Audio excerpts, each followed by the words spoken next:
Hello. Hello, welcome to episode 8 of the Bomb Podcast. Today, we have a topic. Anshika and I are going to talk about being chronically online and disassociating.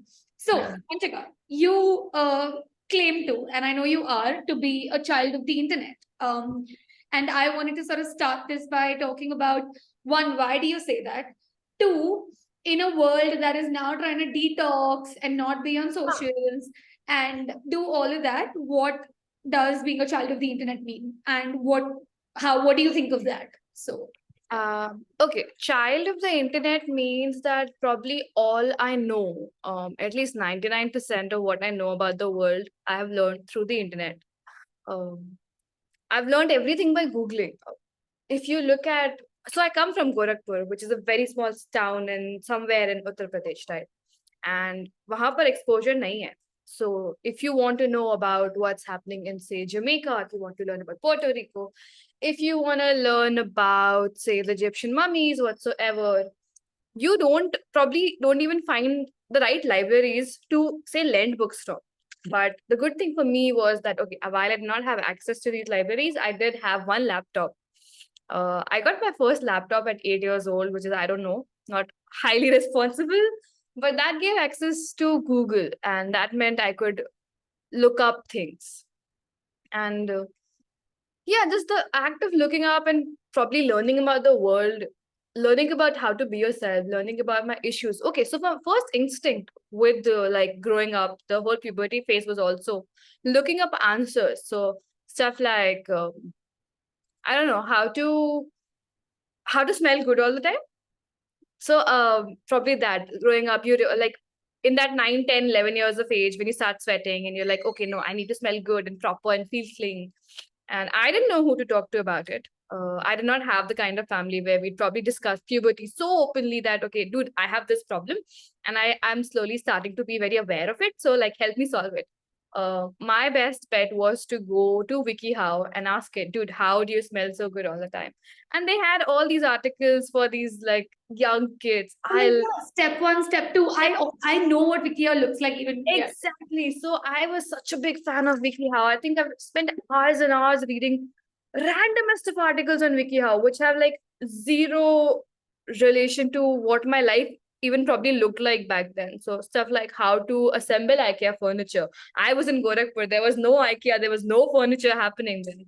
So stuff like that, right? All of that stuff I've learned through the internet. So that's why I say that I'm a child of the internet. Stuff like feminism, stuff like the gender equality, stuff like climate change. Climate change is still a topic, but things like that. All of these things I'm introduced to only because of the internet. These conversations were not happening, at least at my age, in my social circles where I belong. So yeah, that's how I become a child of the internet. And today, all of that has just translated into stuff like looking like a wow and Bhupendra Jogi and Began and stuff like that. So it didn't go down well, but it started off really nice. Yeah, and exactly. Perfect transition, right? When I don't know, like when we were growing up, social media was also simpler, obviously. I mean, you and I were at our peak age when Instagram was just a photo app, right? Like you post a Oh, nice yes. picture, you only worry about what caption to like put there, and that's all. You don't care about the ratio of the image, the high production quality, right? We grew up then. I have zero complaints to what it is like now. I mean, we're in marketing, it's a great thing. But that's how we grew up, right? For me, this thought came when I think a month ago, I wasn't off Instagram, but I wasn't opening it for more than like 5 minutes a day, right? Okay. And at that time, I wasn't working on any sort of like Instagram content and all of that, and it was just that kind of month, right?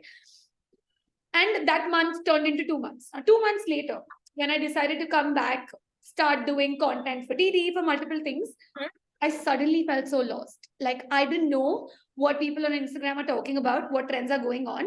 And I realized that, hey, this just does not work, right? Like I cannot live under a rock. And I don't mean that I wasn't reading the news. I don't mean, but the fact is that even though I was reading the news and all of that, I still wasn't aware of this part of the internet, which affected my work in life, right?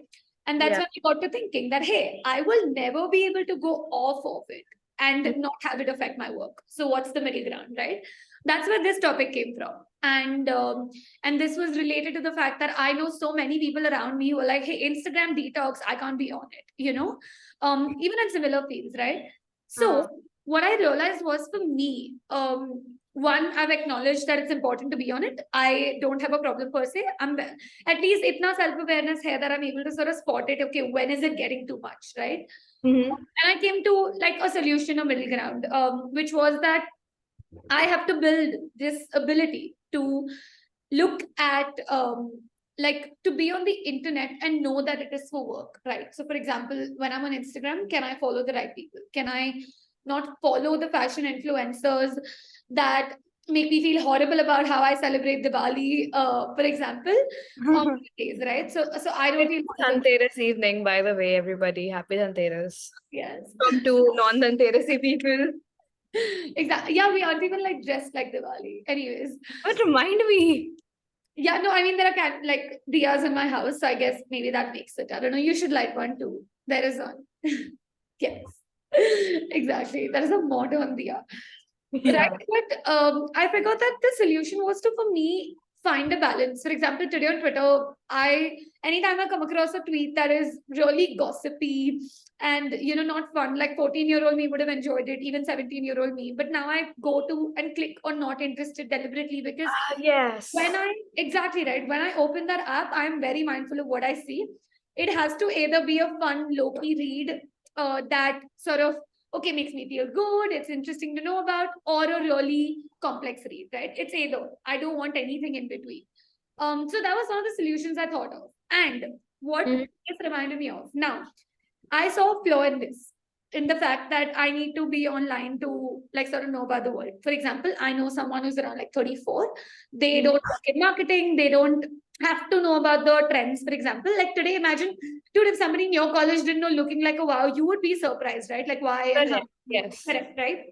This person, they are super well read. Like they will know more about, I don't know, government policies and what's happening in India versus any, like, I don't know, 100 people in the metro, right? They're very well read. They know what's up in the world. They're very aware of what's happening in the country, etc. But they're not on like any social media apps, right? And that made me think about it. Are we just finding an easy way to be on it? Is that an excuse? Does my solution even make sense?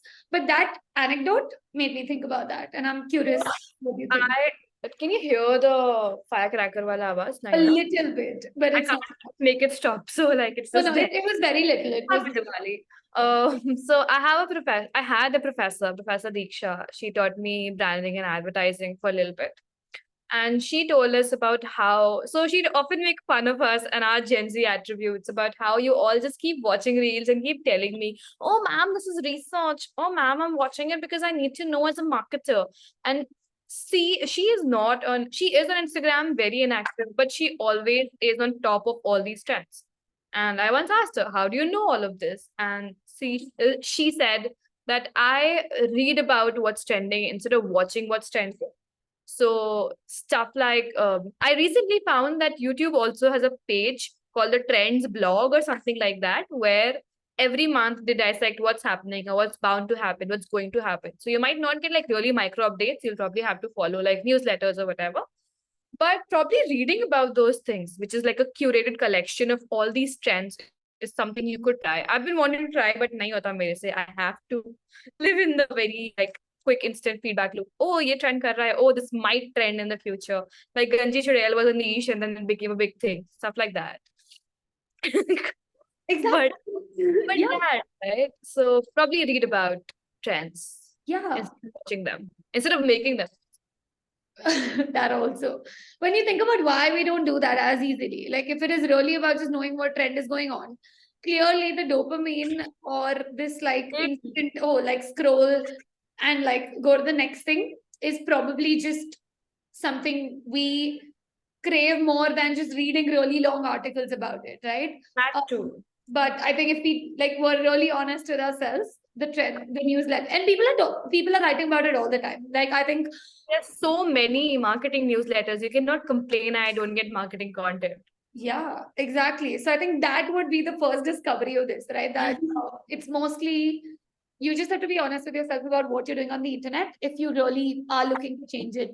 Second thought, it reminds me, my doubt here is that, for example, you know, right, 2 days back we were deciding and dissecting what our social should look like. I don't know what a carousel post should look like, and we were looking for inspiration. Yeah.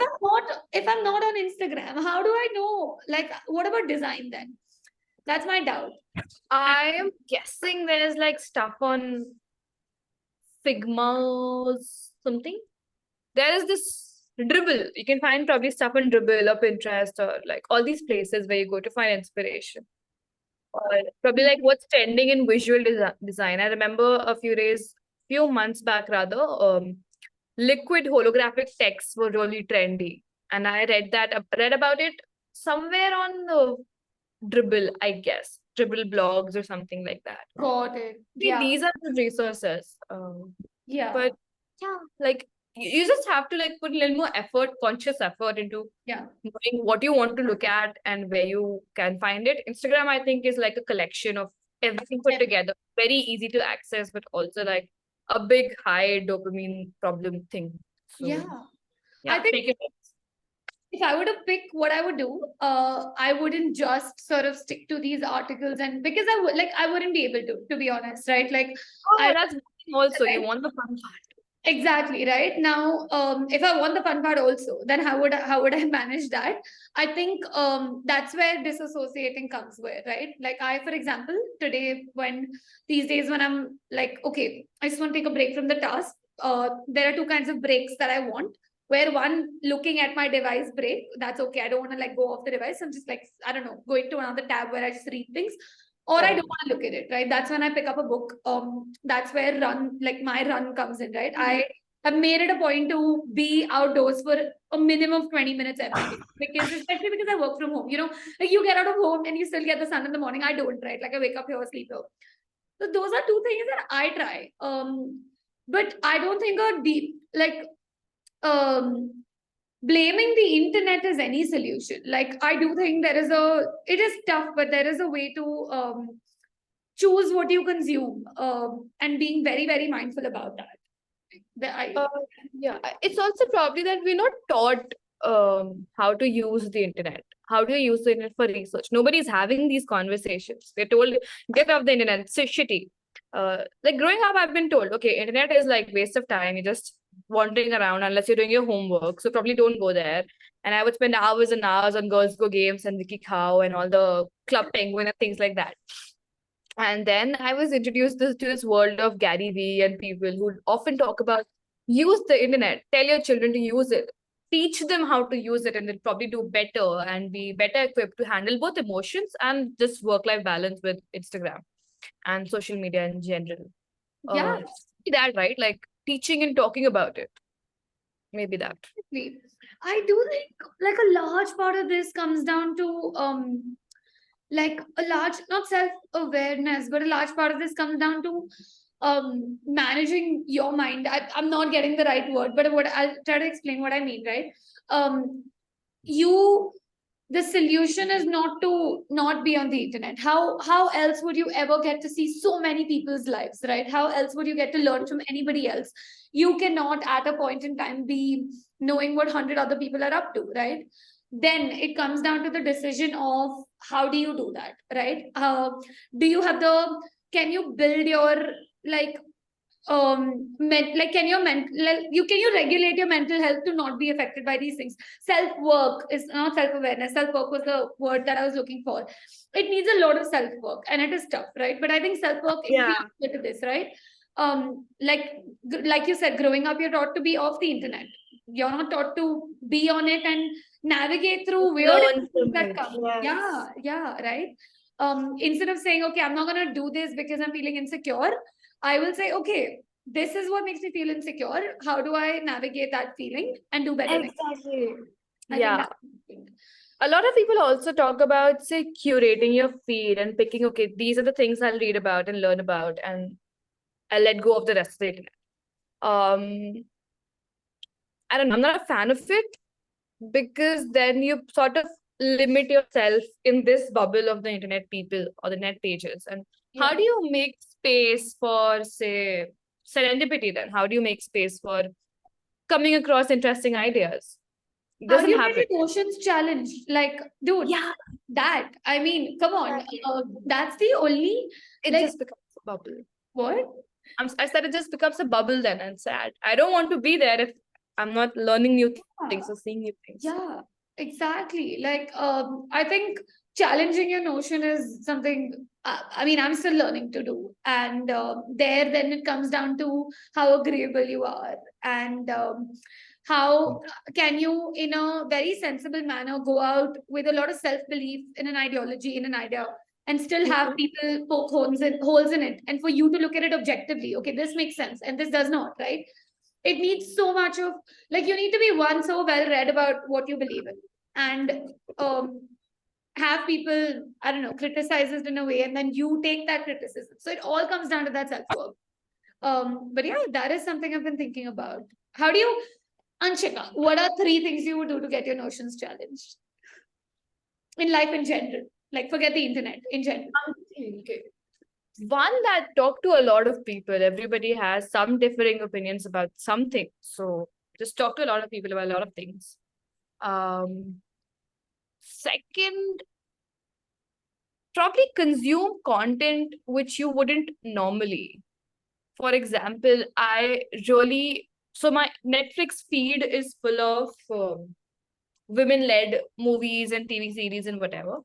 And it has like this whole section. It recommends me, Anshika, watch these women-led TV shows or something like that. Documentaries. Yeah. Gilmore Girl, Gossip Girl, पता नहीं क्या क्या girl आता है. So all of that stuff is there. But also for me to sort of go out of my personalized section and look for stuff like I was watching the Coach's Playbook today. So stuff like that.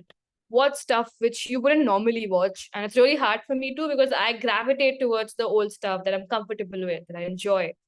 But maybe do that. Consume content of different kinds. Consume content in different formats also. So probably if I always do newsletters and reels and YouTube videos, could I say, uh, go find a couple of research papers once in a while and read them?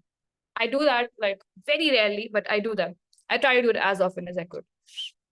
So different kinds of content, different kinds of people. What else do you do to get emotions challenged? Thinking. Uh, Listen. Like, I think, Listen, yeah. I know you brought it up a little bit about people, but listen, I think we don't, even when you're in like a one-on-one conversation with somebody, I think most times you're so hell-bent and with good intentions, I'm sure, not always like, I don't know, narcissistic intentions, but even with good intentions, we're so hell-bent on proving our point, putting across our thought forward, that we don't listen. Like, I think, especially, I don't know, as young people, if we go in a room, no, with the idea that, okay, I'm okay to be the dumbest in this room, I'm here to listen before I comment. Oh, yes, yes. That is powerful, I think, and important. So listen would be my thing. And second, what you said, yeah, no, you were saying something. No, I was saying if you like say walk into a room where you want to have these conversations, and they're new, interesting people, you don't know them. Just go in thinking that, hey, my job here is not to convince these people that I'm right. It's to become a better person when I leave this room. Yeah. So Yeah. I'll probably hold 5 conflicting thoughts on the same matter, but I'll go home and maybe like figure out what works for me and what does not. Yeah. But here I will just listen and absorb and try to hold these things together. Yeah. Yeah. And I think the second one, I agree with what you said. Surrounding yourself with people who live very different lives.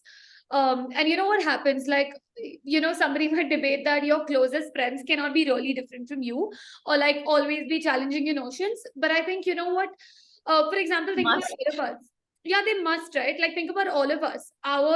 We live very different lives. We have very different approaches, but our values are the same. For example, regardless of what kind of space we're in, we'll always respect each other, right? We're always going to be kind to each other.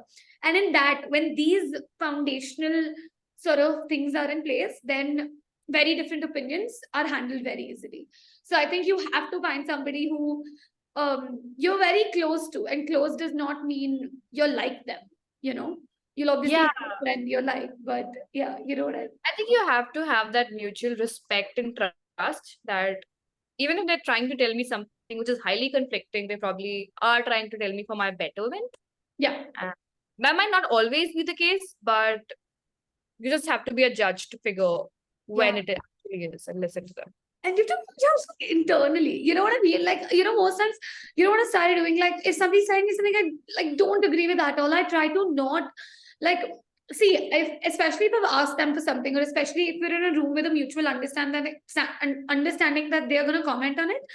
I do Mm. not try to debate it then and there, right? And it's a new thing I've been trying. And I can go back and then do whatever with that piece of advice. I don't need to Yeah. debate it. You got that, you have decided to be in a room where people are going to tell you something you don't believe in.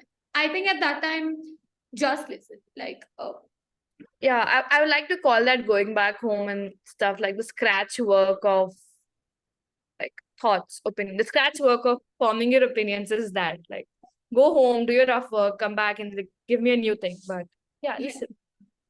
yeah. But yeah, that's what I think. What else? I think disassociating. Yeah. That's it. Yes.